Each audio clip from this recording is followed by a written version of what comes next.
I remember the time while working as a security guard at a hospital. At that time, the hospital I was assigned to was newly established, and for the time being, only the front section was occupied and operational. The back section was closed until more equipment and staff were brought in, so there was no reason for anyone to be there. However, due to the nature of security work, I had to patrol both of these sections, especially at night. This back section was off limits to everyone except authorized personnel with proper entry procedures. One night, while I was patrolling the back section with a flashlight, I saw a small child sitting in front of the entrance door, crying. The sight was both eerie and heart-wrenching. I cautiously approached the child so as not to startle him and gently asked, "What are you doing here alone? Why are you crying?" The little boy, tears streaming down his face, looked up at me with large, frightened eyes and said he couldn't find his mom. His voice trembled with fear and confusion. I immediately felt concerned for this lost child. I knelt down to his level, trying to comfort him. "It's okay," I said softly. "I'm here to help. Where did you last see your mom? Where do you live?" But the child couldn't provide any answers through his sobs. I decided to take him to a well-lit area near the front of the hospital where he might feel safer. As we walked, his crying subsided a bit, and he managed to give me his mother's phone number. I pulled out my phone and dialed the number, hoping for a quick resolution. The phone rang several times, but there was no answer. I figured it was probably too late for someone to pick up. I told the child to wait for a moment and seated him on a bench in the front of the hospital, then finished up with my patrol. When I shortly returned to the front of the entrance, the child was already gone. Maybe he found his mother and left, so I returned to the office. After a short break, it was time for my next round. I started patrolling the hospital area again. But when I got to the closed section, I saw the same child sitting and crying again from the same spot. I approached the child, who looked up and asked me to find his mother again. Thinking the mother still hadn't been found, I tried calling the number the child had given me earlier. Once again, no one answered. Frustration and worry began to creep up on me. I turned to ask the child if I had the correct number, but my breath caught in my throat. The child, who had been sitting right next to me a moment ago, had vanished without a trace. Not even a shadow lingered in his place. A chill ran down my spine, and I felt an eerie sense of fear. The sound of the child sobbing still echoed in my ears, haunting and relentless. The hospital, usually a place of healing and care, now felt like a maze of dark secrets and hidden fears. I wanted nothing more than to pack up and go home immediately, to leave behind this unsettling mystery and the phantom child.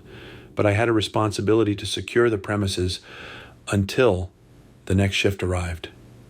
Each step of my patrol felt heavier. Every shadow seemed to hide a lurking presence. I kept looking over my shoulder, expecting to see the child reappear at any moment.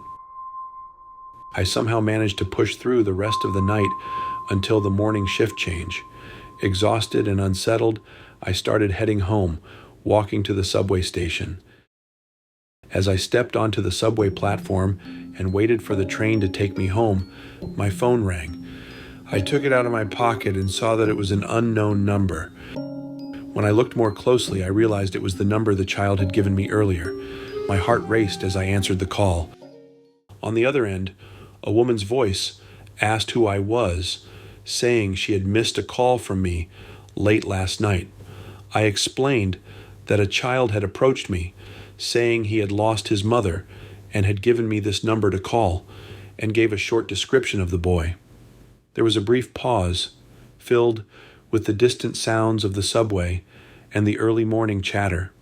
Then the woman, who turned out to be indeed the child's mother, asked in an upset voice what I was talking about. She may have thought it was a prank call, I recounted the events of the previous night in more detail. I told her that I was patrolling the hospital at night when a child, crying and looking for his mother, gave me this phone number. I tried calling the number, but no one answered. It was late after all, and I figured whoever was on the other end was probably asleep.